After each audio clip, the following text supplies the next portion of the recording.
I left work at 3 o'clock that Wednesday afternoon because of a migraine that wouldn't quit. My boss David had taken one look at me squinting at my computer screen and told me to go home before I made myself worse. I grabbed my bag, drove the 15 minutes to my apartment in downtown Riverside, and climbed the stairs to the 3rd floor with my keys already in hand. The hallway was quiet like it always was on weekday afternoons. Most of my neighbors worked 9-to-5 jobs, and the building had that peaceful, empty feeling that I usually loved. Before we jump back in, tell us where you're tuning in from, and if this story touches you, make sure you're subscribed because tomorrow, I've saved something extra special for you. But when I reached my door, something felt wrong. It was unlocked. Not just unlocked, but slightly ajar, maybe an inch of space between the door and the frame. I stood there frozen, my migraine suddenly forgotten as adrenaline flooded my system. I could hear voices inside my apartment. Laughter. The sound of drawers opening and closing. Someone said something I couldn't make out, and then more laughter followed, high-pitched and careless.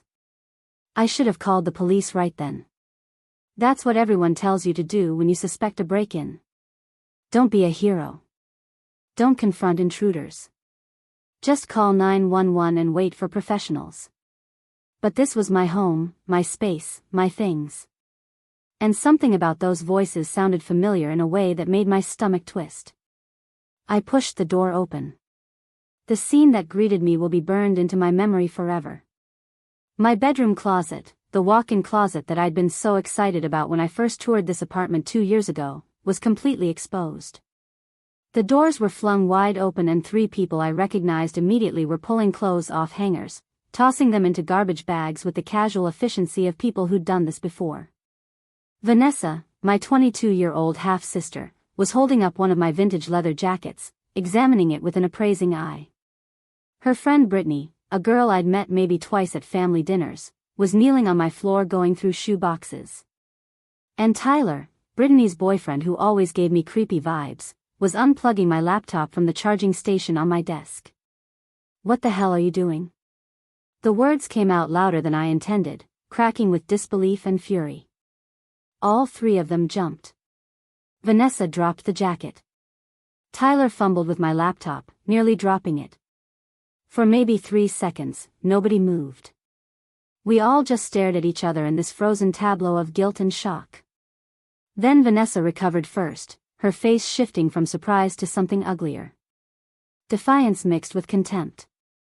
"Emily," she said, like I was the one intruding. "You're supposed to be at work. This is my apartment. What are you doing with my things?" Brittany stood up slowly, a pair of my expensive heels dangling from her fingers.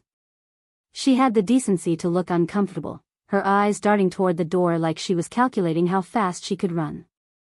But Tyler just set my laptop down on the bed and crossed his arms, blocking my view of the closet like he had any right to be there. "We're just borrowing some stuff," Vanessa said with a shrug that made my blood boil. "You have so much, Emily. You never even wear half of this." "Borrowing?" I couldn't believe what I was hearing. "You broke into my apartment to steal my clothes, and you're calling it borrowing?" "We didn't break in," Tyler interjected, his voice flat.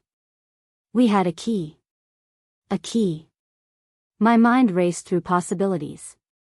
I'd never given Vanessa a key to my place. We weren't close. We'd never been close, not in the 8 years since her father Robert married my mother.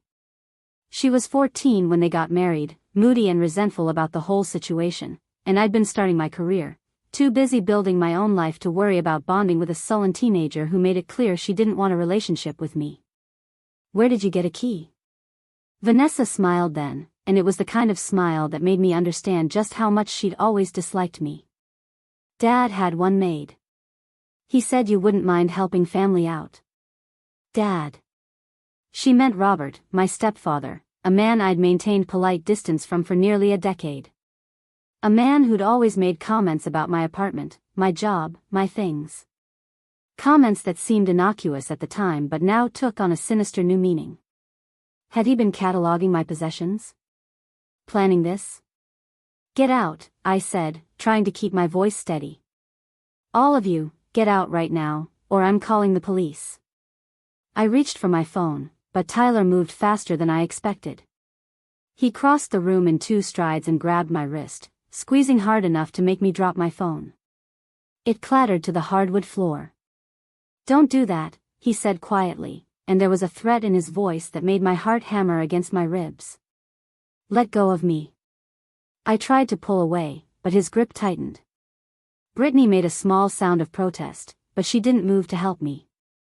Vanessa just watched with her arms crossed, like this was all mildly entertaining.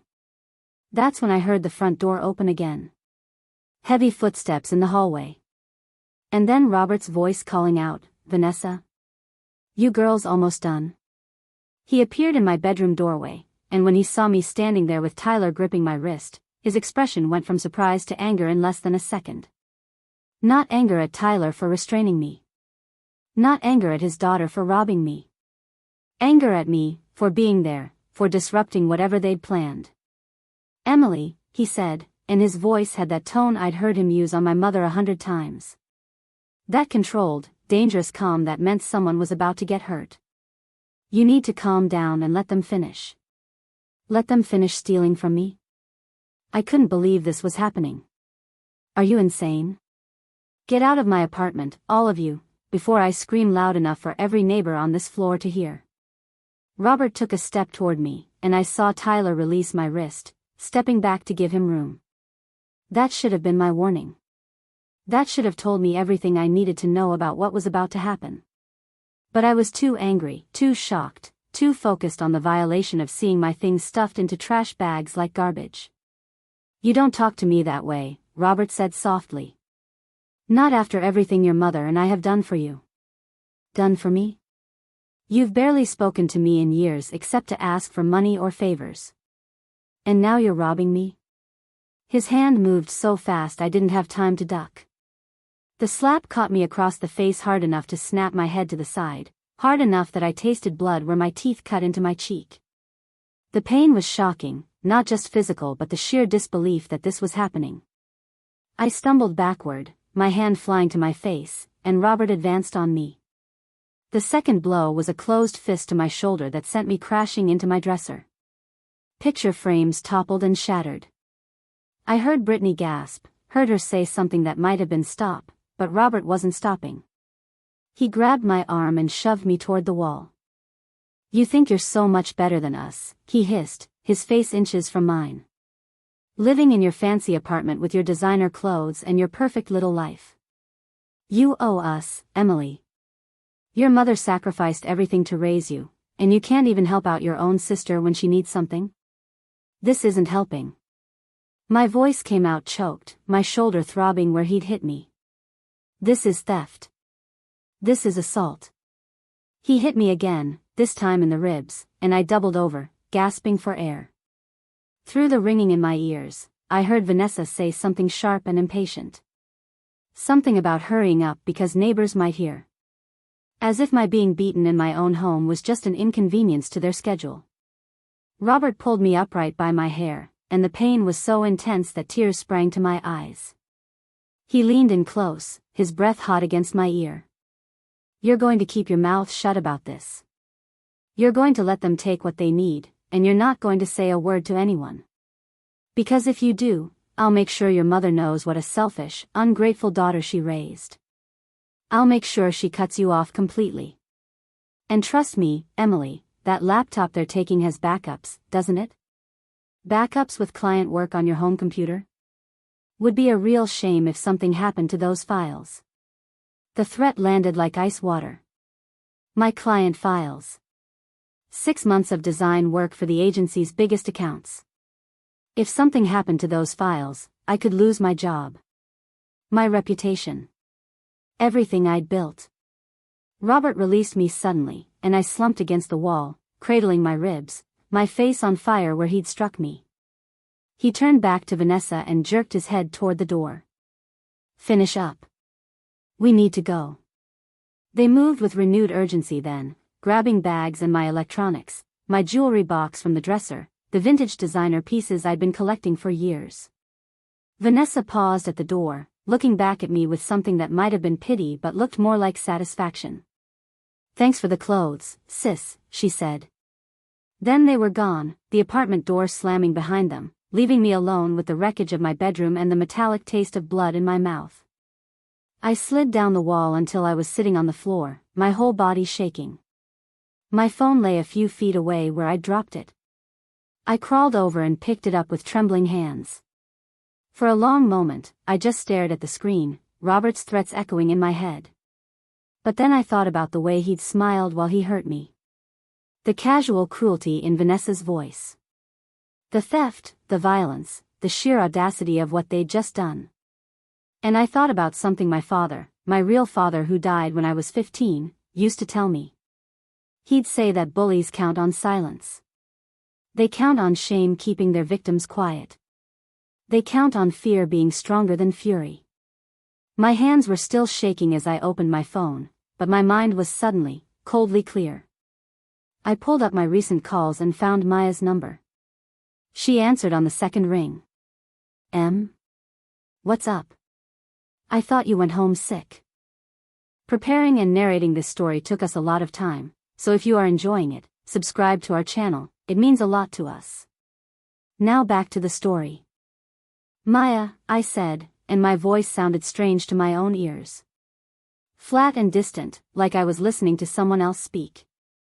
I need you to come to my apartment right now. And I need you to bring your phone to record everything.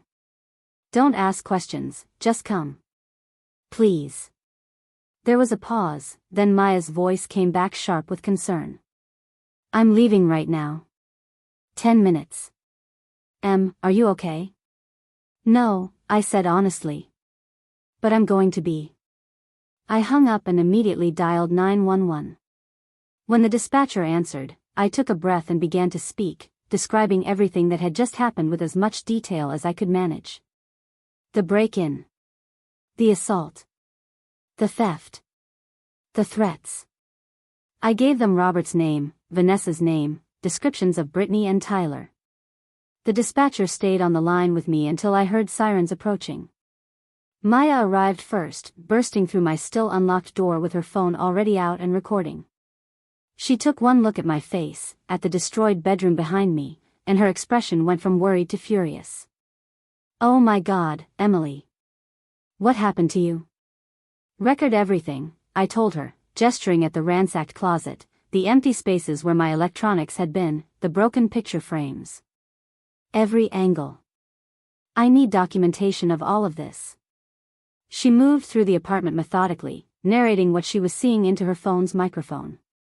The forced entry. No, wait, the unauthorized entry with a copied key. The evidence of theft. The clear signs of violence. By the time the police arrived, Maya had captured everything, and I had my story straight in my head. Officer James Chen was the first through the door, followed by his partner. He took one look at my face, already swelling where Robert had hit me, and his expression hardened. Ma'am, do you need an ambulance? I need to file a report, I said.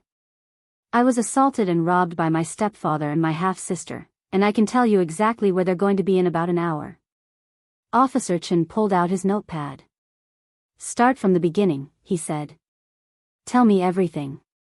So I did. I told them about coming home early. About finding Vanessa and her friends stealing from me. About Robert showing up and beating me for interrupting their theft. About the threats he'd made regarding my client files and my mother. I showed them my injuries, the bruises already forming on my shoulder and ribs, the cut inside my cheek. Maya played her video recording, documenting the state of my apartment immediately after the incident. They took electronics, Officer Chen noted, writing quickly. Do you have serial numbers for those items? Everything, I said. I keep records of all my equipment for insurance purposes. My laptop, my camera, my tablet. I can email you the documentation within the hour. His partner was already on the radio, calling in Robert's information, getting a warrant process started. Officer Chen looked at me with something like respect in his eyes. You did everything right, he said. Most people panic. They clean up, they call family, they try to process what happened before involving us. But you called immediately, you documented everything, and you're thinking clearly about what we need to build a case. That's going to make a huge difference. I want to press charges, I said. For everything. The assault, the theft, the breaking and entering. I want a restraining order. And I want to make sure they can't do this to anyone else. We'll help you with all of that, Officer Chen assured me. But first, I really think you should go to the hospital. Get those injuries documented officially. We can take your full statement there, and you'll have medical records to support the assault charges. Maya drove me to Riverside Medical Center while the police began processing my apartment as a crime scene. In the emergency room, a nurse with kind eyes and gentle hands examined my injuries, photographed everything, and filled out paperwork that would become evidence. The doctor who saw me prescribed painkillers for my ribs and told me I was lucky nothing was broken. Lucky. I didn't feel lucky. I felt violated and furious and strangely clear-headed, like I'd been living in fog for years and someone had suddenly ripped it away. While we waited for discharge paperwork, Maya sat beside me and held my hand. "What are you going to do?" she asked quietly. "Whatever it takes," I said.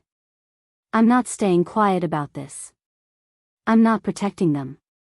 I'm not making excuses or keeping family secrets. They came into my home and hurt me, Maya. They stole from me.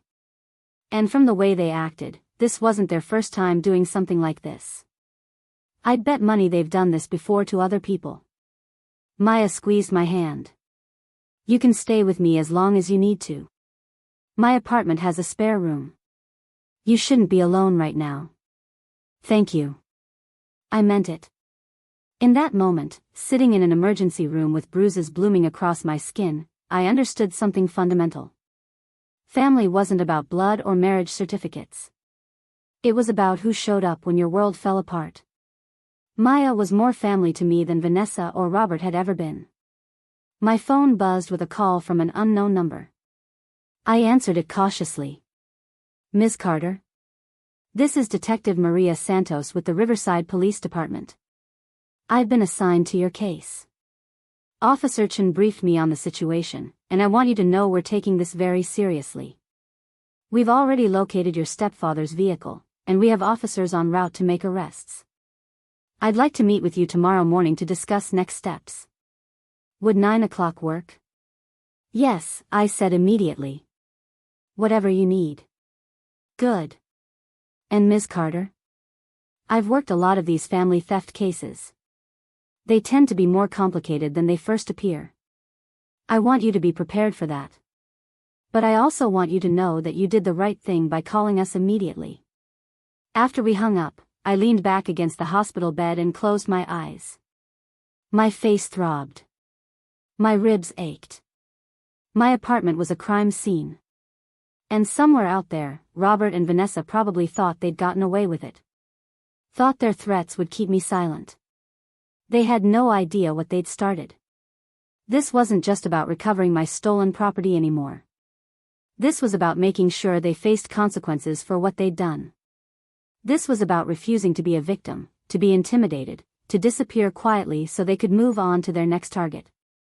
Maya's voice broke through my thoughts. "You're planning something." I opened my eyes and looked at her. "I'm planning everything." The next morning arrived too quickly despite the painkillers.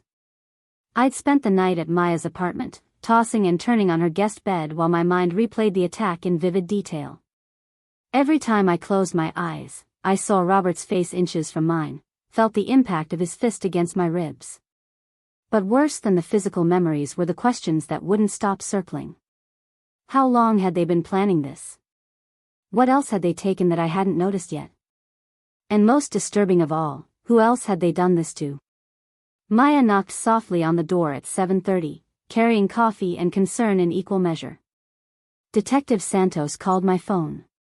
"She wants to meet at the station at 9 like she said. Are you up for it?" I sat up slowly, feeling every bruise announce itself. I have to be.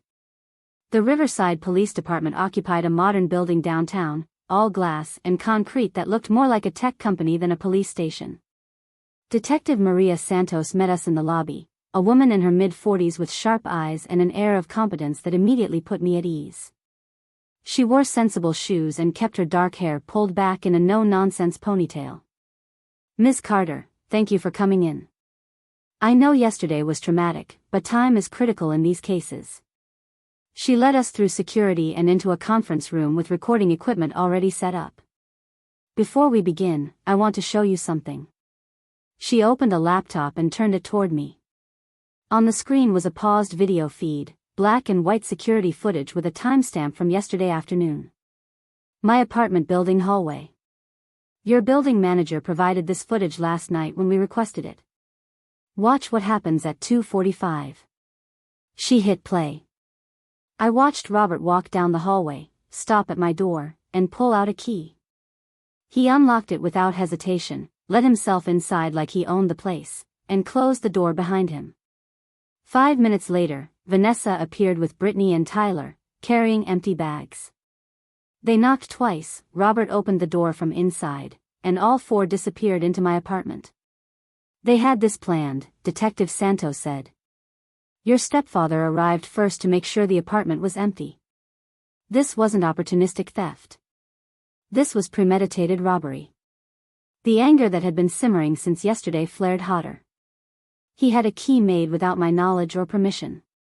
That's breaking and entering, even with a key, because you never authorized his entry. Now watch this part." She fast-forwarded to 3:15, right around when I would have arrived home. The footage showed me approaching my door, pausing when I noticed it was open, then going inside. 11 minutes later, all four of them rushed out carrying bags and electronics, Robert looking furious, Vanessa and her friends moving fast. "Notice they're in a panic," Detective Santos pointed out. "They weren't expecting you. This likely would have been a clean theft if you hadn't come home early. They would have locked up behind them, and you might not have noticed the missing items for days."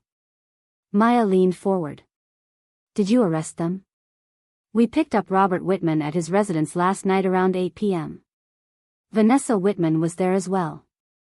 Both are currently being held pending bail hearings. We're still looking for Brittany Hayes and Tyler Morgan. They don't live at the addresses on their driver's licenses, but we have warrants out for them." "What did Robert say when you arrested him?"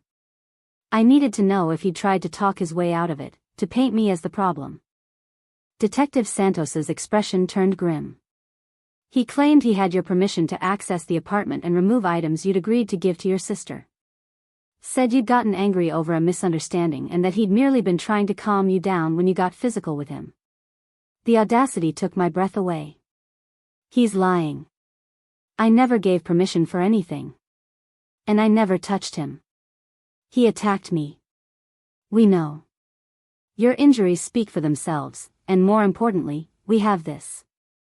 She pulled out an evidence bag containing what looked like a small USB drive. "This was in your stepfather's pocket when we arrested him. It's a backup drive containing files copied from your laptop. When we searched his vehicle, we found your laptop, your camera equipment, and 3 garbage bags full of clothing and accessories. Everything's been logged as evidence." My laptop.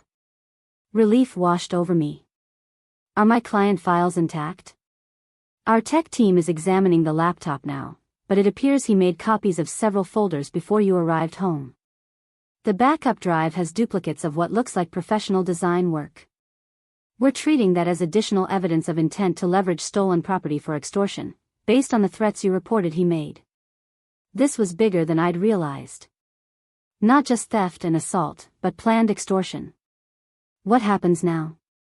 Now we build the case properly. I need you to walk me through everything in detail, on record. Then I need you to make a comprehensive list of everything that was stolen. We recovered a lot from the vehicle, but there may be items they'd already moved to another location. After that, I want to show you something else we found." For the next 2 hours, I gave my statement. Detective Santos asked detailed questions about my relationship with Robert and Vanessa, about previous interactions, about whether there had been other incidents I might have dismissed at the time. As I talked, patterns emerged that I'd never connected before. Robert asking about my work schedule. Vanessa commenting on my apartment security. Small questions about where I kept valuable items, disguised as casual family conversation. They've been planning this for months, I realized aloud. Every family dinner, every phone call, they were gathering information. That's consistent with what we're seeing, Detective Santos agreed. Now, let me show you why I think this goes deeper than one theft. She opened a file folder and spread out photographs across the table. They showed the interior of a storage unit crammed with items. Electronics, clothing, jewelry, even furniture. Some of it looked familiar. We obtained a warrant to search a storage unit rented under Vanessa Whitman's name. This is what we found. Can you identify any of these items as yours? I leaned forward, scanning the images. That tablet on the shelf, that's mine. I thought I'd just misplaced it last month. And that jewelry box, I haven't seen that in over a year. I thought I'd lost it during my last move. You didn't lose it. It was stolen, probably during one of their visits to your apartment. Now look at this clothing. She pointed to racks of garments in the background. Do you recognize any of this? Some of it looks like mine, but I can't be certain from the photos. There's a lot more here than what they took yesterday, though. Exactly. We think your stepfather and sister have been stealing from you incrementally for at least a year, possibly longer. Small items you wouldn't immediately miss. Building up inventory in this storage unit. We're also finding items that don't match your description at all, which suggests they've been doing this to other people. The scope of it was staggering. How many other victims? We're working on that now. We've identified at least 3 neighbors from your mother's street who reported burglaries in the past 18 months. Nothing was ever solved because there was no forced entry, no obvious suspects. We're going to reopen those cases and compare stolen item descriptions with what's in this storage unit. Maya spoke up for the first time in a while. What about Emily's mother? Where is she in all of this? Detective Santos glanced at me before answering. Patricia Whitman claims she knew nothing about any thefts. She's not currently facing charges, but she's being questioned as a potential witness. Ms. Carter, when was the last time you spoke with your mother? I had to think about it. Maybe 6 months ago. We're not close. After she married Robert, things got complicated. She always took his side in disagreements, always made excuses for his behavior. Eventually I just started keeping my distance. Has she tried to contact you since the incident yesterday? I blocked her number last night. I couldn't deal with the inevitable guilt trip about getting her husband arrested. Detective Santos nodded like she'd expected this answer. That's your choice to make. However, I need to warn you that she may try other methods of contact. We've seen this pattern before in family crime cases. The arrested party often uses relatives to pressure victims into dropping charges. If she does contact you through someone else, document it and let us know immediately. I will. Good. Now let's talk about next steps. Robert and Vanessa will have bail hearings tomorrow. Given the violence involved and the evidence of ongoing criminal activity, we're going to argue for high bail or no bail. You have the right to attend those hearings and to give a victim impact statement if you choose. The thought of facing Robert in a courtroom made my stomach turn, but I couldn't let fear control me. I want to be there. I want the judge to see what he did to my face. That's exactly the kind of testimony that makes a difference. I'm also recommending you file for a restraining order. That will legally prohibit Robert, Vanessa, and any associates from contacting you or coming within a specified distance of your home and workplace. How do I do that? I can connect you with victim services. They'll walk you through the process. In the meantime, have you thought about changing the locks on your apartment? Even though we have his key in evidence, you can't be certain he didn't make multiple copies. I hadn't thought of that, and the realization sent a chill through me. I'll call a locksmith today. Do that. Also consider adding additional security. A doorbell camera, maybe an interior camera system. I know it feels like overkill, but in my experience, visible security measures deter retaliation. Retaliation. The word hung in the air like a threat. You think he'll try something else? I think he's someone who used violence to try to control a situation when you didn't comply. That pattern doesn't usually stop just because someone gets arrested. Most domestic abusers escalate when their victims fight back. And yes, this is domestic abuse, even though he's not your spouse. He's a family member who used his position of trust to harm you. The classification shifted something in my mind. I'd been thinking of this as theft and assault, separate crimes. But Detective Santos was right. This was abuse. Systematic, calculated abuse disguised as family relationships. What's the timeline for all of this? Maya asked. How long before there's a trial or resolution? That depends on several factors. If Robert and Vanessa take plea deals, it could be resolved in a few months. If they fight the charges and it goes to trial, we're looking at 8 months to a year, possibly longer. The good news is that the evidence is strong. Security footage, recovered stolen property, your injuries, the storage unit full of goods. Their best option is to plead guilty and hope for reduced sentences. And if they don't? Then we go to trial, and I testify about everything we found. You testify about the assault and theft. We bring in forensic evidence, character witnesses, possibly other victims if we identify them. It won't be easy, but the case is solid. After the meeting ended, Detective Santos walked us out to the lobby. Ms. Carter, one more thing. I've been doing this job for 17 years, and I can tell you that most victims of family theft never report it. They're too ashamed, too guilty, too worried about tearing the family apart. The fact that you called 911 immediately, documented everything, and are pursuing charges tells me you understand something important. What they did wasn't a family disagreement. It was a crime. Don't let anyone convince you otherwise. Her words stayed with me as Maya and I left the station. We sat in her car for a long moment, neither of us speaking. Finally, Maya turned to me. What are you thinking? I'm thinking I need a lawyer. Not just for the criminal case, but for everything else. The restraining order, protecting my assets, maybe even suing for damages beyond what the criminal case covers. Do you know any lawyers? No, but I know how to find one. I pulled out my phone and started searching for attorneys in Riverside who specialized in theft and family law. The third result was a firm called Sullivan & Associates, with a partner named Catherine Sullivan who had impressive credentials and a page full of positive reviews from clients in situations similar to mine. I called the number. A receptionist answered, and I briefly explained my situation. She put me on hold for less than a minute before a warm, professional voice came on the line. This is Kate Sullivan. I understand you're dealing with a family theft and assault situation. Yes. My stepfather and half-sister robbed my apartment yesterday. He attacked me when I interrupted them. The police have arrested them, but I need legal representation for the civil side of things. Can you come in this afternoon? I have an opening at 2 o'clock. I'll be there.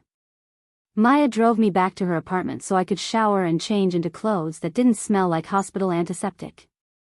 As I stood under the hot water, letting it run over my bruised shoulder, I thought about what Detective Santos had said. Most victims never report family crimes. They stay silent out of shame or misplaced loyalty. They let themselves be victimized repeatedly because challenging family feels impossible. But I wasn't most victims. I'd spent too many years watching my mother make herself small to accommodate Robert's moods and demands. I'd seen her sacrifice her own comfort, her own opinions, her own daughter's well-being to keep peace with a man who deserved no peace. I'd learned from her mistakes, learned what not to do. Family didn't give someone permission to hurt you.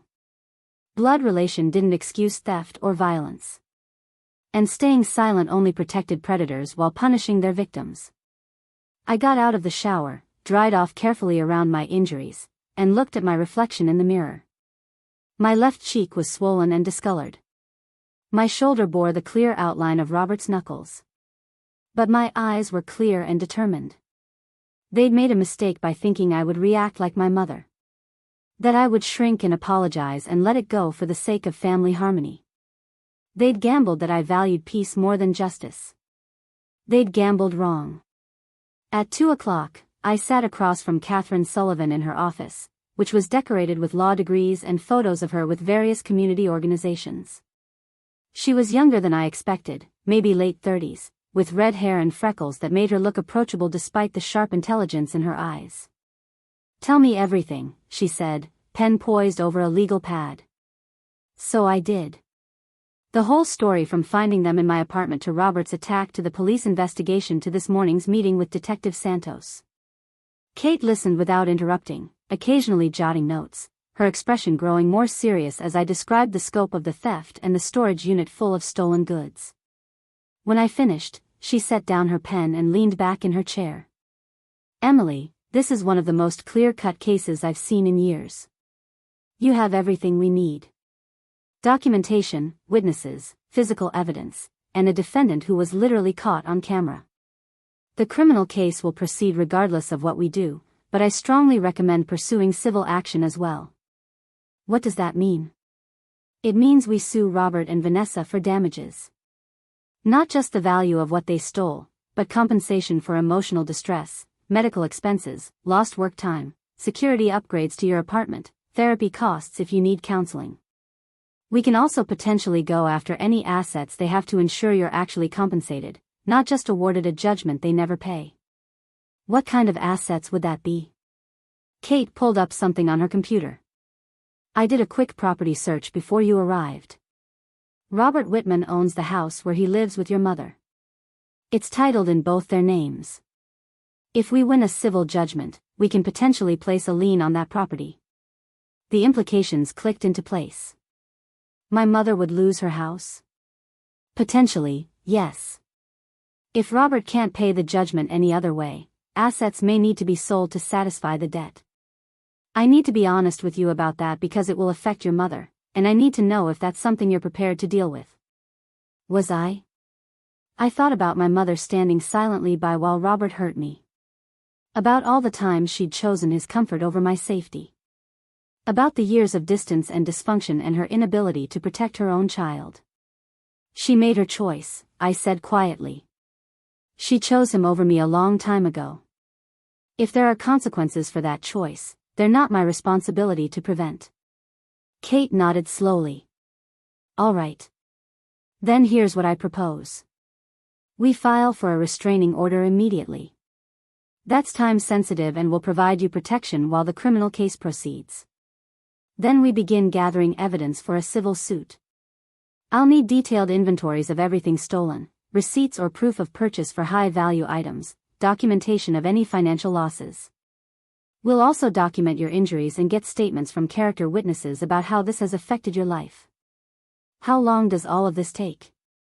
"The restraining order can be filed today and you'll have a hearing within 2 weeks. The civil suit will take longer, probably 6 to 8 months to get to trial unless they settle out of court. My retainer is $3,000, and after that I bill hourly for my time. But given the strength of your case, I'm confident we'll recover significantly more than my fees." $3,000 was a lot of money, but I had savings. And more importantly, I had the determination to see this through to the end. "When do we start?"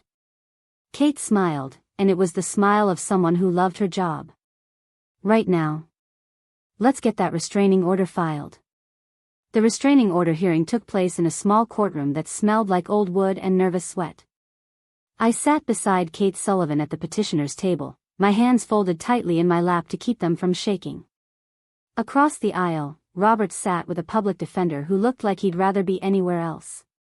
Vanessa wasn't present. Kate had explained that since I was filing separate orders against both of them, they'd have staggered hearings to prevent them from coordinating their stories. Robert looked smaller somehow without his rage to puff him up. He wore an orange jumpsuit from the county jail, his wrists shackled, and when he glanced my way, I saw something flicker across his face. Not remorse. Something closer to calculation, like he was still trying to figure out how to manipulate the situation to his advantage. Judge Patricia Hammond entered, and we all stood. She was an older woman with steel gray hair and reading glasses perched on her nose, and she wasted no time on pleasantries.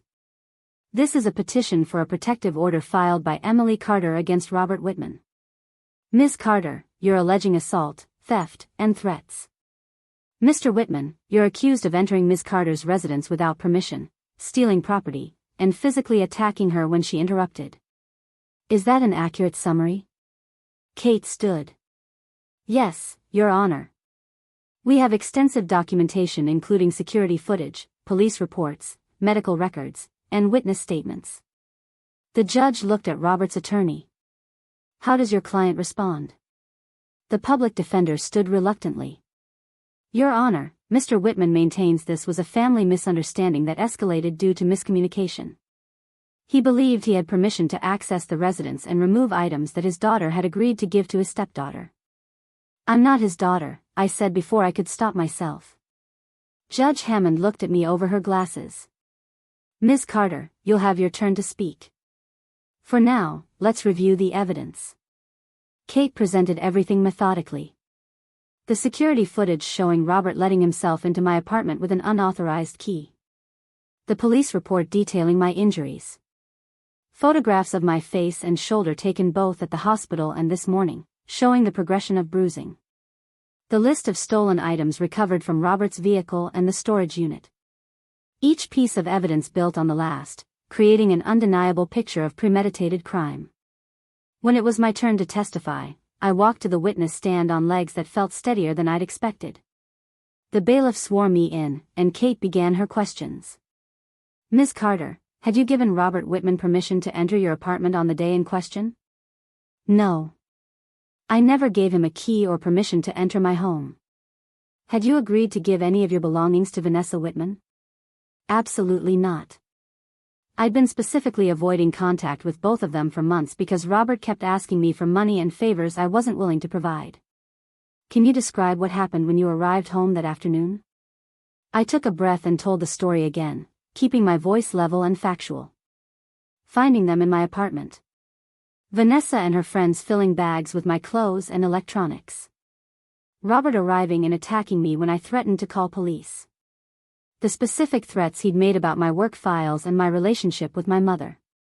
Did you fight back physically at any point? Kate asked. No.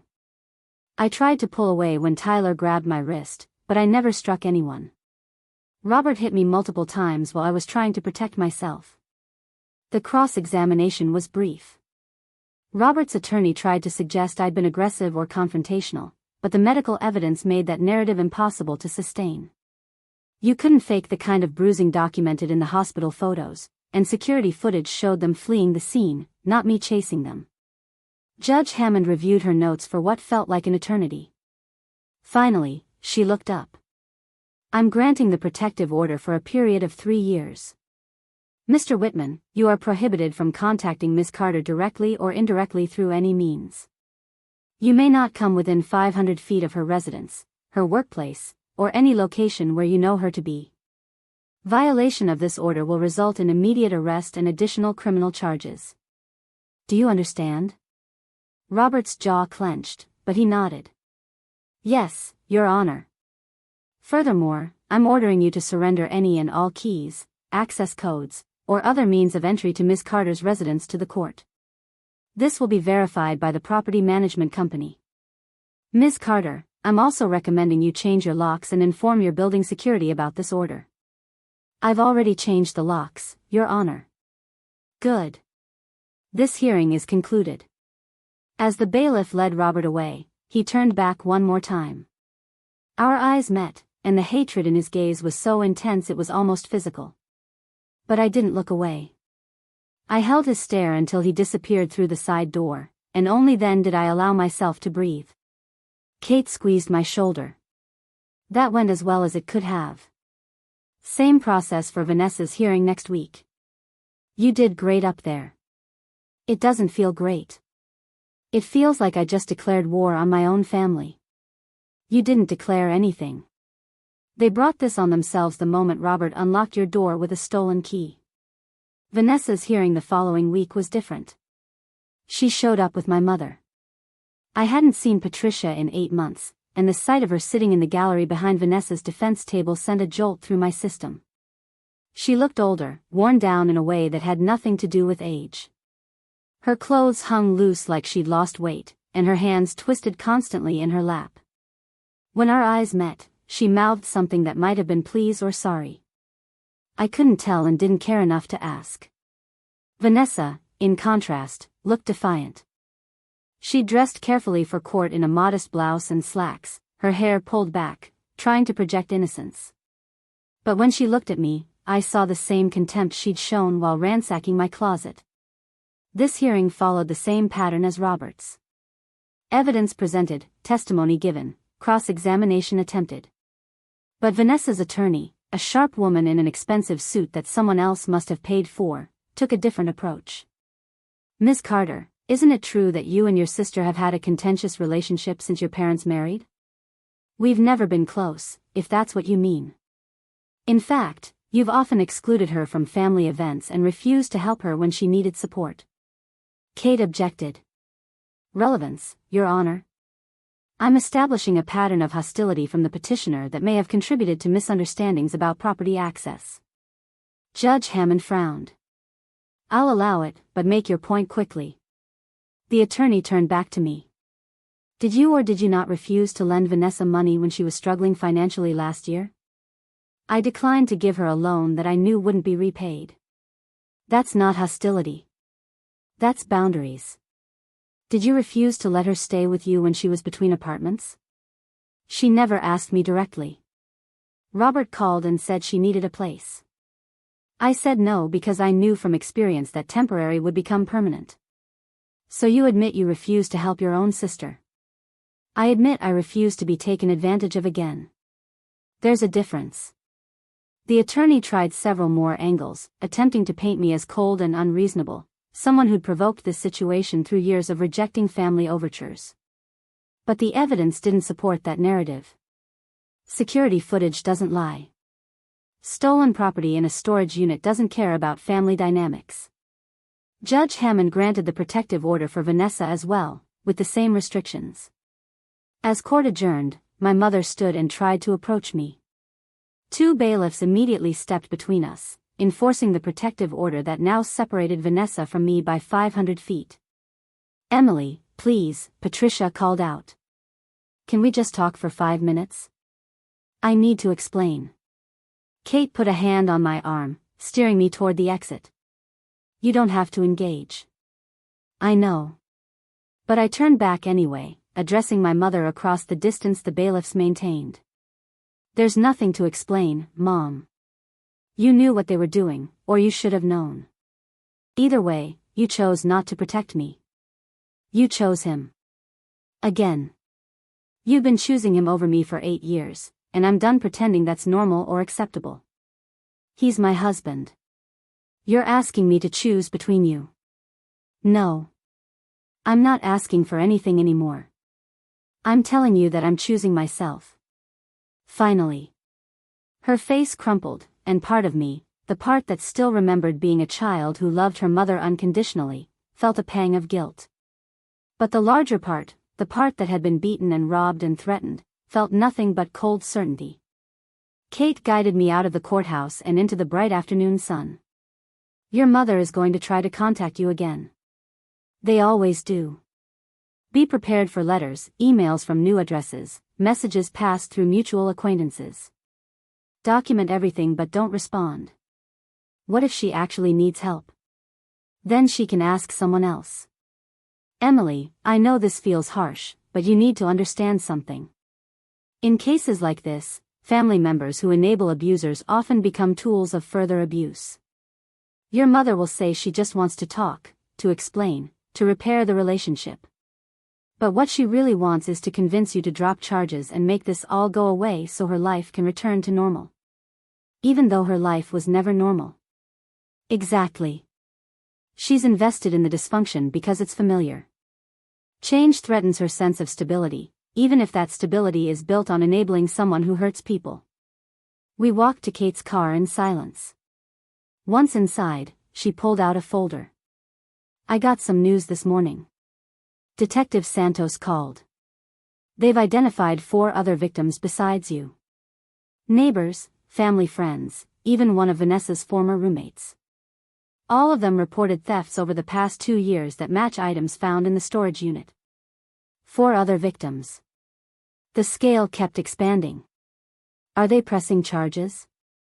2 of them are. The other 2 don't want to get involved. They're exactly the kind of victims Detective Santos talked about. Too embarrassed, too worried about social consequences, too convinced that family matters should stay private.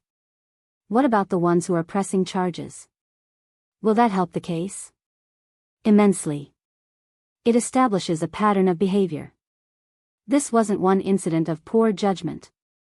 This was systematic criminal activity over an extended period. The DA is considering additional charges for operating a criminal enterprise. My phone buzzed. A text from an unknown number. Despite knowing better, I opened it. The message was from Brittany. I saw you in court. You don't know what you've done. Tyler and I are losing everything because of you. We were just trying to help Vanessa out. We didn't know it was such a big deal. I showed it to Kate. She immediately took my phone and screenshotted the message. This is witness intimidation. I'm forwarding this to Detective Santos right now. They're still looking for Brittany and Tyler. This message might help us track them down. She said they're losing everything. What does that mean? It means the reality of consequences is setting in. They probably both have jobs, leases, normal lives that are about to be disrupted by arrest warrants and criminal charges. Instead of taking responsibility, they're blaming you for reporting the crime they committed. Should I respond? Absolutely not. Any response can be used to suggest you're willing to negotiate or that you provoked further contact. Block the number and let us handle it. I blocked it, but 3 more messages came from different numbers over the next hour. All variations on the same theme. Appeals to family loyalty, suggestions that I was overreacting, thinly veiled threats about what would happen if I didn't drop charges. Kate documented each one and forwarded them to both Detective Santos and the DA's office. This is actually good for our case, Kate said as we reviewed the messages.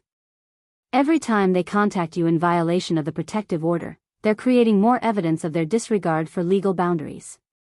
They're essentially prosecuting themselves. That night, alone in Maya's guest room, I finally let myself feel the weight of everything. I'd done the right thing, I knew that intellectually. But emotionally, the cost was staggering. I'd lost my family, what was left of it. My mother was essentially dead to me now. My half-sister faced prison time. My stepfather would spend years behind bars. And I was the person who'd made all of that happen by refusing to stay silent. My phone rang. Maya's number. I answered to find my mother's voice on the other end. Emily, please don't hang up. Maya let me use her phone. I just need 5 minutes. I should have hung up immediately. Kate had been clear about not engaging. But 8 years of conditioning, of being taught that a good daughter always listens to her mother, made me hesitate. You have 2 minutes. Robert didn't mean to hurt you. He was under so much stress with money problems and the business failing. He made a mistake, but he's not a bad person. And Vanessa, she's just young and made poor choices. They both need help, not prison. They need accountability. That's what they're getting. But think about what this is doing to our family. People are talking. I can't go to church anymore. My friends won't return my calls. Your aunt won't speak to me. You're destroying everything. I didn't destroy anything, Mom. Robert destroyed it when he decided to rob me.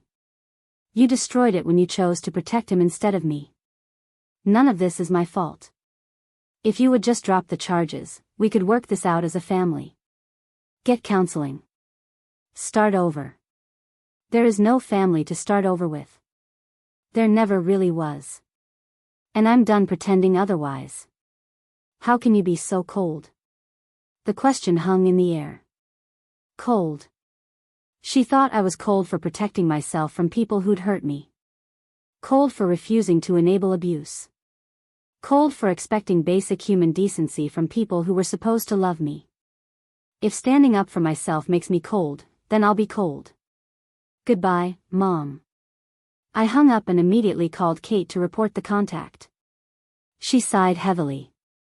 I'll file a report about the protective order violation. Maya shouldn't have let her use the phone, but your mother probably lied about why she needed to call. She did. Maya didn't know. Talk to Maya. Make sure she understands that your mother can't be trusted with access to communication channels. These kinds of manipulations will continue until the trial is over. After we hung up, I found Maya in her living room. She looked stricken when I told her what had happened. I'm so sorry. She said it was an emergency about her prescription being ready at the pharmacy and she needed someone to pick it up. I didn't think about her using it to call you. It's okay. You didn't know. But this is who she is now. Someone who'll lie and manipulate to get what she wants, which is for me to make all of this go away so her life can be comfortable again. Maya hugged me, and I let myself lean into it. You're doing the right thing. I know it doesn't feel like it, but you are. Then why does it feel like I'm the villain in everyone else's story? Because you're challenging a system that benefits them. Abusers and enablers always paint their victims as the problem when those victims finally fight back. It's easier than admitting they're the ones who created the situation. I went to bed that night with those words echoing in my head. Easier than admitting they created the situation. That was the core of it. Robert and Vanessa and even my mother wanted me to be the villain because the alternative was looking in the mirror and acknowledging what they'd become. But their comfort wasn't my responsibility anymore. Their consequences weren't my fault. And their story about who was wrong didn't have to become my truth. I'd spent too many years absorbing blame that didn't belong to me, swallowing guilt for having boundaries, apologizing for expecting basic respect. Those years were over. Tomorrow would bring new challenges. More court dates, more evidence gathering, more attempts at manipulation. But tonight, bruised and exhausted and lonelier than I'd ever been, I also felt something I hadn't experienced in a long time. Freedom. The trial date arrived on a Tuesday morning in late October, 6 months after that afternoon when I'd come home early with a migraine. The courthouse steps were crowded with people coming and going, lawyers in suits carrying briefcases, defendants looking nervous, families waiting for hearings. I climbed those steps with Kate Sullivan on one side and Maya on the other, feeling like I was walking towards something inevitable. Robert and Vanessa were being tried together since their charges stemmed from the same incident. The prosecution had offered them both plea deals. Reduced sentences in exchange for guilty pleas. Robert had refused, insisting he'd done nothing wrong. Vanessa had wavered but ultimately followed her father's lead, convinced by whatever story he'd sold her about how they'd beat this. The courtroom was larger than the ones where we'd handled the restraining orders. High ceilings, dark wood paneling, a judge's bench that seemed designed to intimidate.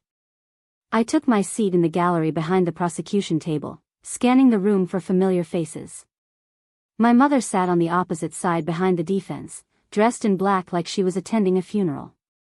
Maybe she was in a way. Brittany and Tyler sat a few rows behind her. They'd been arrested 3 weeks earlier trying to sell my camera equipment to a pawn shop. The shop owner had recognized the gear from a police bulletin and called it in. Now they faced their own charges and had agreed to testify for the prosecution in exchange for reduced sentences. Assistant District Attorney Michael Chen, no relation to Officer Chen, stood at the prosecution table organizing files. He was a man in his 50s with the calm demeanor of someone who'd tried hundreds of cases. He'd explained the process to me last week, walked me through what to expect, how to handle cross-examination, what kinds of questions the defense would ask. Judge Raymond Foster entered, and we all rose. He was an imposing figure, well over 6 feet tall, with silver hair and a reputation for running an efficient courtroom. He settled into his seat and surveyed the room with sharp eyes. This is the state versus Robert Whitman and Vanessa Whitman. Charges include burglary, assault, theft, conspiracy, and intimidation. Are both sides ready to proceed?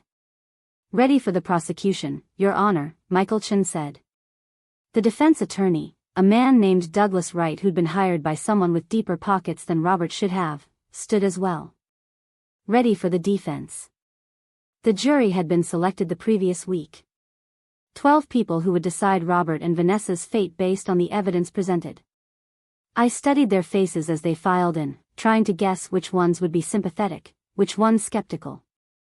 An older woman in the front row made eye contact with me briefly, and I saw something like recognition there.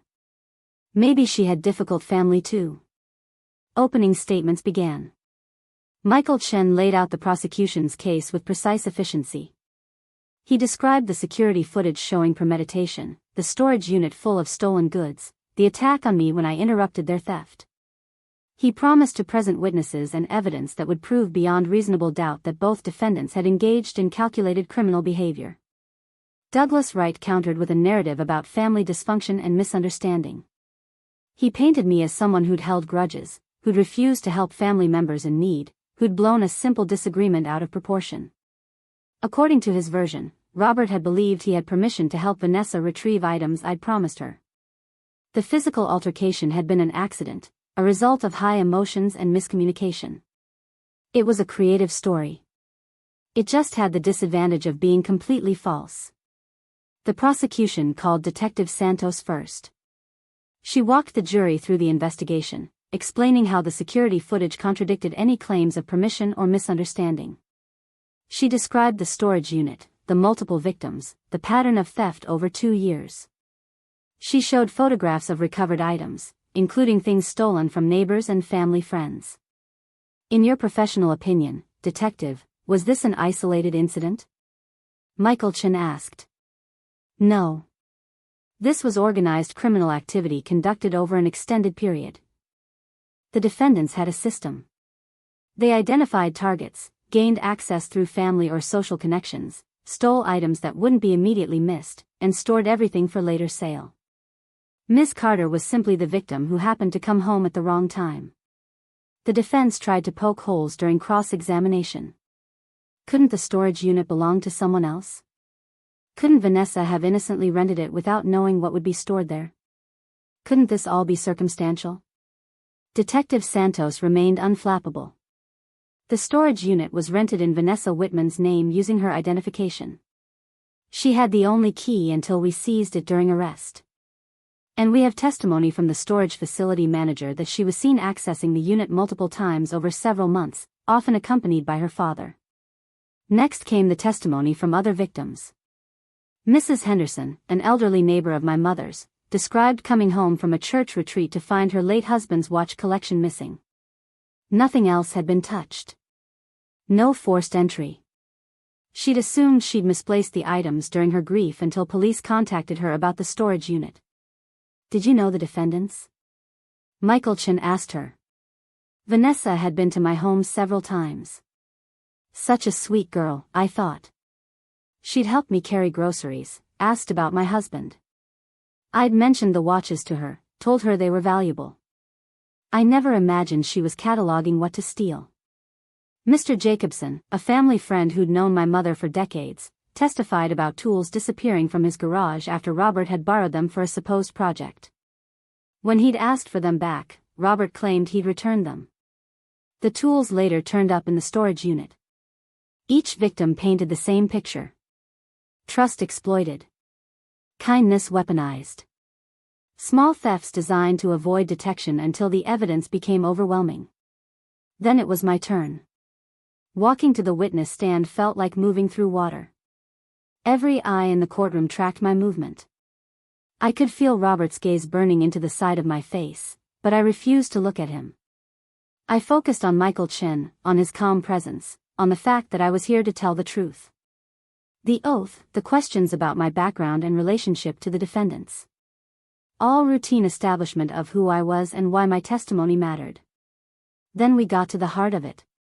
Ms. Carter, can you describe what happened on the afternoon of April 14th?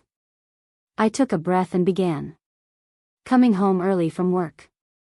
Finding my door unlocked. The voices inside. Walking in to see Vanessa and her friends filling bags with my belongings. The confrontation. Tyler grabbing my wrist. Robert arriving and the violence that followed. Did you give anyone permission to enter your apartment that day? No. I'd never given any of them keys or access. Had you agreed to give Vanessa any of your possessions? Never. We barely spoke. I'd been avoiding contact with her and Robert for months. Why were you avoiding contact? Because every interaction became a request for money or favors. Robert was always asking me to co-sign loans or give him cash for supposed business ventures that never materialized. When I started refusing, he became hostile. Michael Chen showed the jury photographs of my injuries. The swollen face, the bruised shoulder, the cut inside my cheek. He showed them pictures of my ransacked apartment, empty spaces where electronics had been, my closet stripped of designer pieces. Ms. Carter, the defense has suggested this was a misunderstanding. Does this look like a misunderstanding to you? No. This looks like what it was. Robbery and assault by people who thought they could get away with it because we're related. The cross-examination was brutal. Douglas Wright tried every angle. Suggesting I'd been violent first. Implying I'd promised things and reneged. Questioning whether my injuries were really as serious as I claimed. He brought up every time I'd declined to help Robert or Vanessa, painting each boundary as evidence of my hostility. Isn't it true that you refused to loan your sister money when she lost her job? I declined to give money to someone with no history of repaying debts. That's not hostility. That's common sense. You refused to let her stay with you when she needed housing. Robert called and demanded I house her indefinitely. I said no because I knew from experience that temporary arrangements become permanent without discussion or contribution. So you admit you put your own comfort above family needs. I admit I prioritize my safety and stability over enabling dysfunction. If that makes me selfish, then yes, I'm selfish. He tried to rattle me, to make me angry or defensive. But 6 months of therapy with Dr. Rachel Morrison had prepared me for this. I'd learned to recognize manipulation tactics, to respond to the question actually asked rather than the emotional subtext. I kept my answers short, factual, and calm. When I finally stepped down from the witness stand, my legs were shaking, but I'd held firm. I'd told the truth without letting them twist it into something else. Brittany testified next, her voice trembling as she described how Vanessa had recruited her to help. She said her sister had so much stuff she'd never miss a few things. She said Emily owed her family for being so stuck up and refusing to help. It seemed like no big deal at first. Just borrowing some clothes. Did you know you were committing theft? Michael Chen asked. I guess I didn't want to know. Vanessa made it sound justified, like we were just evening things out. But when Emily came home and Robert started hitting her, I knew we'd crossed a line. I wanted to stop him, but I was scared. Tyler's testimony was similar. He'd been brought into the scheme by Brittany, convinced it was a victimless crime. He admitted to grabbing my wrist, to helping carry stolen items to the vehicle, to accessing the storage unit to drop off goods. Did Robert Whitman ever express remorse for what he was doing? Michael Chen asked. No. He talked about it like it was his right. Said his stepdaughter owed him for years of putting up with her attitude. He laughed about how easy it was to copy her key from the building's master set when he visited her mom. The defense called character witnesses. People who'd known Robert for years, who testified he was a hard-working man who'd fallen on difficult times. Vanessa's former teachers who remembered her as a bright student. My mother, who sat in the witness box and cried while describing how I'd always been difficult, how I'd never accepted Robert as a father figure, how this prosecution was tearing the family apart. Your daughter came home to find people stealing from her and was violently attacked, Michael Chen said during cross-examination. How is she the one tearing the family apart? She didn't have to press charges. We could have worked it out privately. But she wanted to punish us. Mrs. Whitman, your husband beat your daughter in her own home. He stole from her and threatened her. What private resolution would be appropriate for that? My mother had no answer. Robert took the stand in his own defense, and it was the mistake that sealed his fate. He'd convinced himself he could charm the jury, explain away the evidence, make them see his side. Instead, his arrogance shone through every answer. He claimed I'd always been ungrateful, that he'd sacrificed years raising another man's child, that I owed him for that sacrifice. So you felt entitled to take her property? Michael Chin asked. I felt entitled to help from someone I'd treated like my own daughter. By breaking into her home and assaulting her. It wasn't like that. She got hysterical. I was trying to calm her down. By hitting her in the face and ribs? She was out of control. Michael Chen showed the jury the security footage one more time. Robert entering with a key, waiting inside, greeting Vanessa and her friends. Then all of them fleeing when I arrived home. Mr. Whitman, does this look like someone who believed he had permission to be there? Robert's face flushed. He had no good answer.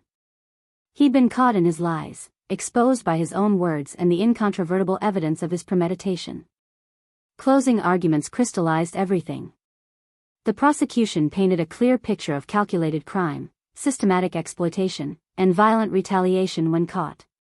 The defense made weak appeals to family loyalty and understanding, but the evidence had spoken too loudly.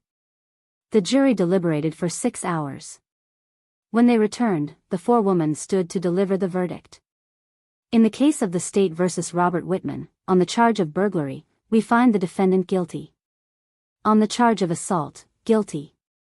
On the charge of theft, guilty. On the charge of conspiracy, guilty. On the charge of intimidation, guilty. The litany continued for Vanessa. Guilty on burglary, guilty on theft, guilty on conspiracy. Not guilty on assault since she hadn't physically attacked me, but guilty on everything else. Robert's face went white. Vanessa started crying. My mother made a sound like something breaking.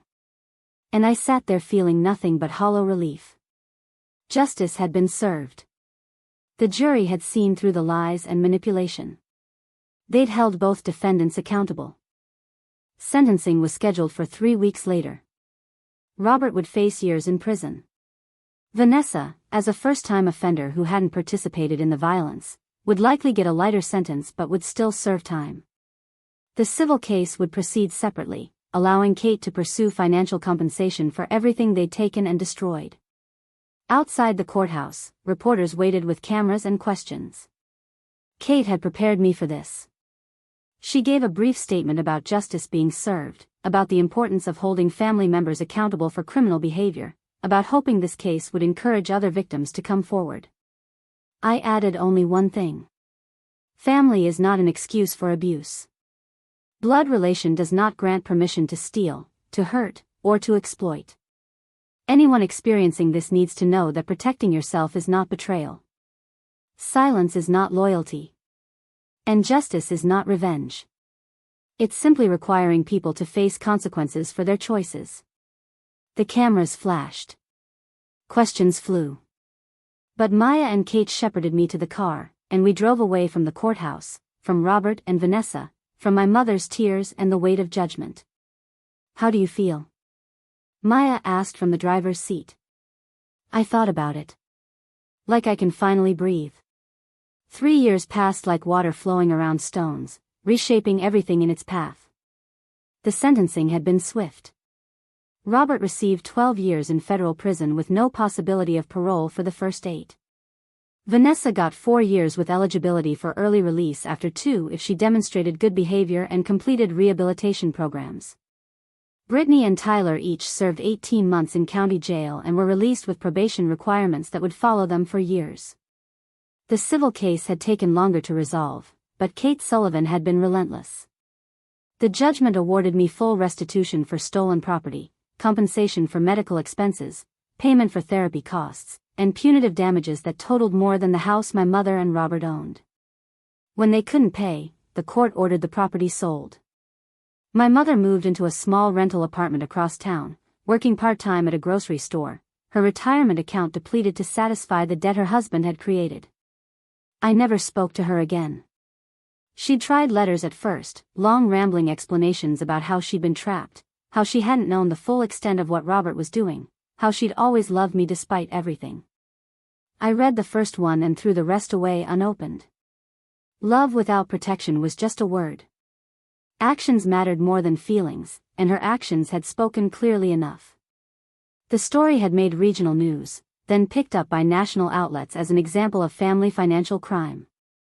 I'd been interviewed twice, once for a local investigative piece and once for a podcast about domestic abuse. Each time I told the same truth. Family relationships did not erase criminal behavior.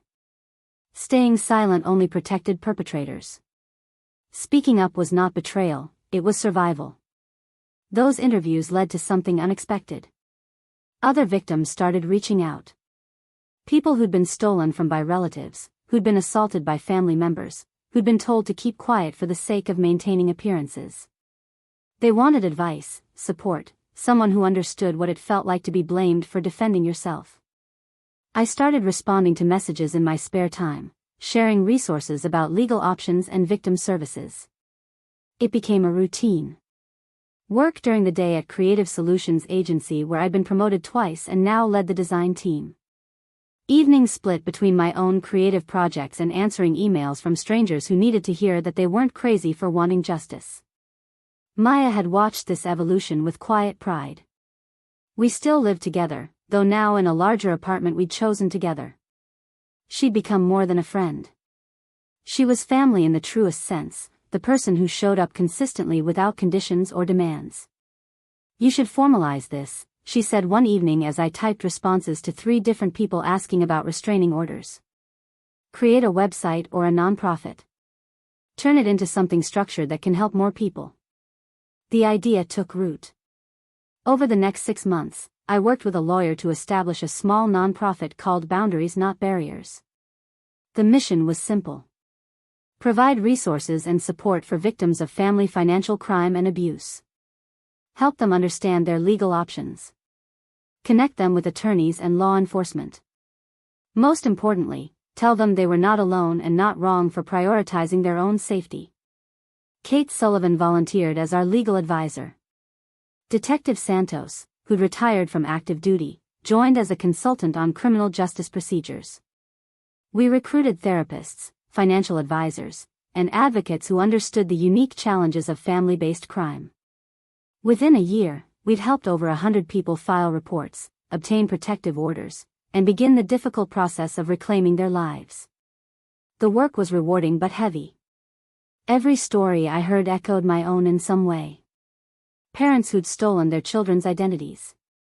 Siblings who'd manipulated elderly relatives. Spouses who'd drained accounts and disappeared. The methods varied but the core remained the same. Trust exploited. Boundaries violated. Victims blamed for the crimes committed against them. I'd been doing this work for 2 years when I met Daniel Brooks at a community fundraiser for domestic violence prevention.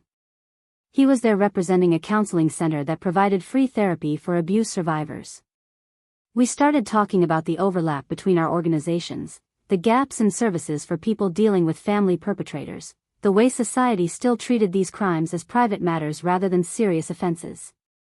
"You want to grab coffee sometime and talk more about potential collaboration?" he asked as the event wound down. Coffee became dinner, became regular meetings that slowly shifted from professional to personal. Daniel had his own history with family dysfunction, a father who'd been emotionally abusive, a mother who'd enabled it. He understood the complexity of loving people who hurt you, of grieving relationships that never should have been toxic in the first place. "Do you ever regret it?" he asked one evening as we walked along the river that gave Riverside its name. "Pressing charges, going through the trial, losing your family?" I thought about it carefully. I regret that it was necessary. I regret that Robert and Vanessa made choices that forced me to choose between my safety and their freedom. But no, I don't regret protecting myself. I regret that my mother couldn't do the same, that she chose comfort over her own daughter. But I don't regret refusing to be a victim anymore. "That's a healthy perspective," he said quietly. "A lot of people get stuck in guilt." I spent months in therapy working through that guilt. Dr. Morrison helped me understand that I didn't create the situation. I just refused to continue participating in it. There's a difference between causing harm and declining to prevent natural consequences. Daniel took my hand as we walked, and the gesture felt right in a way that surprised me. I'd dated casually since the trial, nothing serious, too focused on healing and building the nonprofit to invest deeply in romance. But this felt different. Like someone who understood the weight I carried without expecting me to put it down or pretend it wasn't there. We took things slowly, building friendship first, then something deeper. He met Maya, who approved immediately. He attended Boundaries Not Barriers events, helping where he could, understanding when the work drained me emotionally. When he eventually moved in with Maya and me, it felt natural rather than rushed. We were creating chosen family, the kind built on mutual respect and honest communication rather than obligation and guilt. For years after the trial, I received notification that Vanessa was being released early for good behavior. She'd completed addiction counseling, anger management, and vocational training. According to her caseworker, she'd been a model inmate who'd shown genuine remorse and made efforts to change. I didn't know what to do with that information. Part of me, the part that remembered her as a sullen teenager rather than a criminal, wanted to believe people could change. Another part remembered her contempt while ransacking my closet, her satisfaction at my pain, her willingness to let her father hurt me. "You don't owe her forgiveness," Dr. Morrison said during our session. I still saw her monthly, maintenance therapy to process ongoing challenges. Changed behavior doesn't erase past harm. If she's genuinely different, that's good for her future victims, but it doesn't obligate you to have a relationship with her. What if she reaches out? Then you decide based on what's best for you, not what's fair to her or what looks generous to others. You've rebuilt your life. You get to decide who has access to it. Vanessa did reach out, 3 months after her release. An email to the Boundaries Not Barriers contact address, since she didn't have my personal information. The message was brief. "Emily, I know you probably don't want to hear from me. I understand why. What I did was wrong. What Dad did was worse. I've spent 4 years thinking about the person I was and the choices I made. I'm not asking for forgiveness or a relationship. I just wanted you to know that I'm sorry. Not sorry I got caught, but genuinely sorry for hurting you. You were right to press charges. I needed the consequences to wake up. I hope you're doing well. Vanessa." I read it 3 times. Showed it to Daniel, to Maya, to Dr. Morrison. Everyone had the same response. My choice entirely. No right or wrong answer.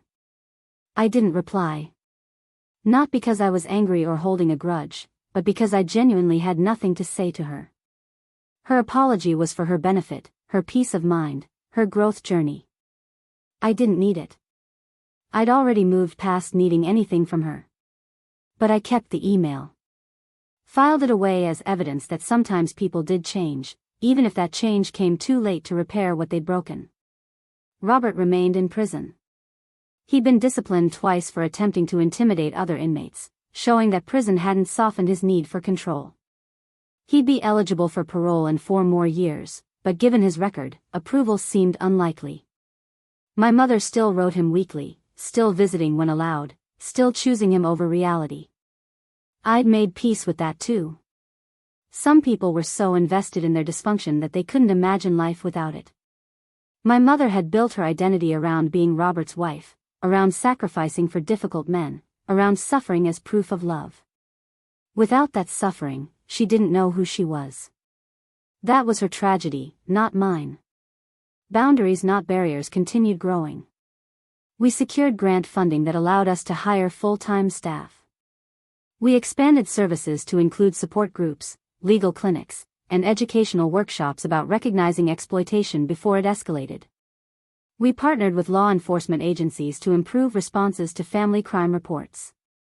The work felt meaningful in ways my design career, though satisfying, never had.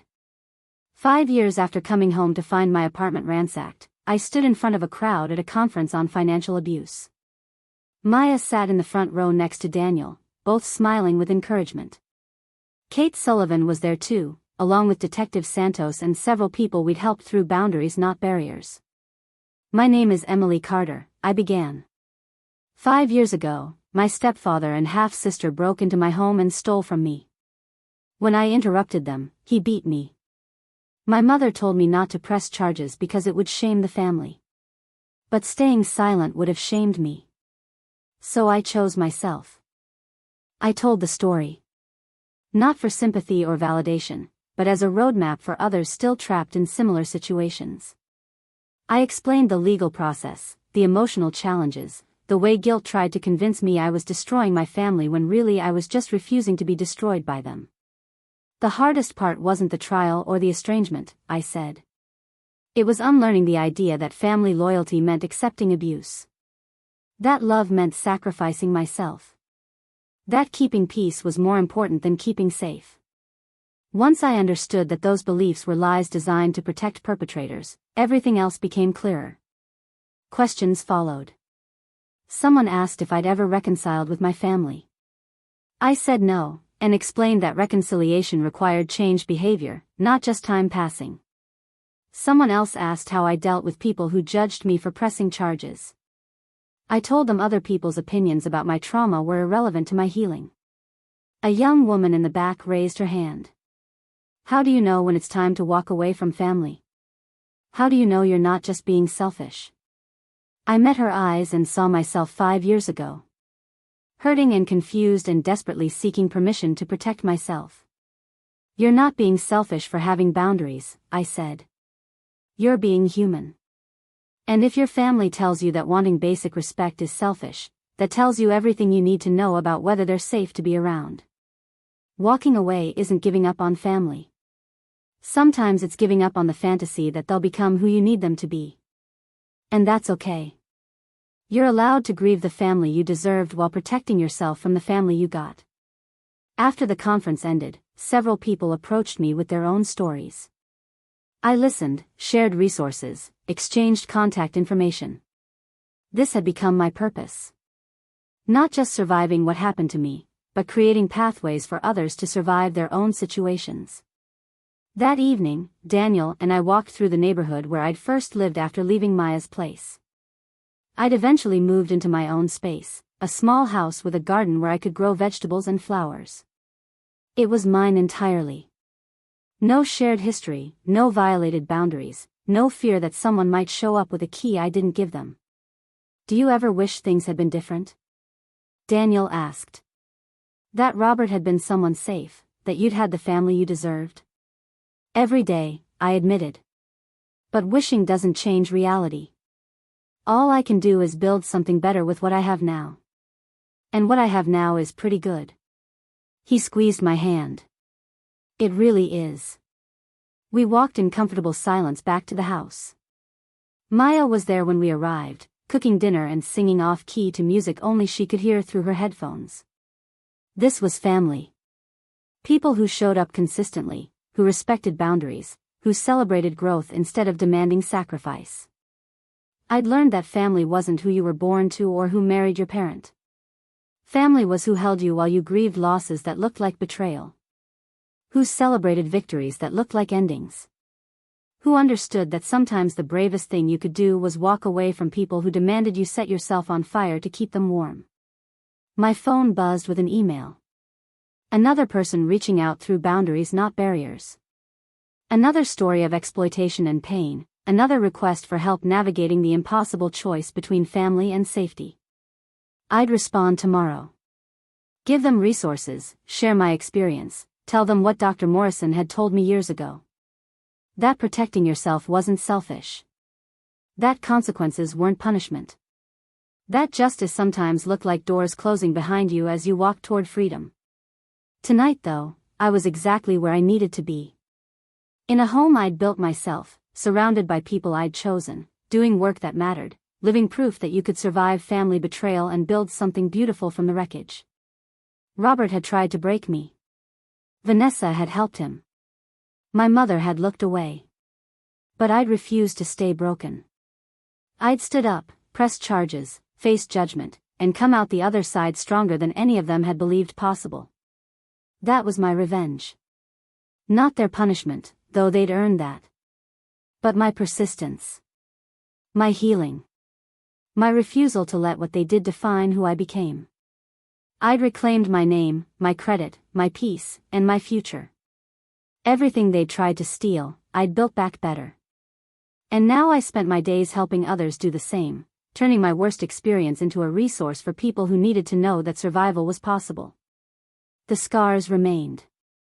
Probably always would. But scars were just proof that wounds had healed. That I'd been hurt and kept living anyway. That their worst hadn't been enough to destroy me.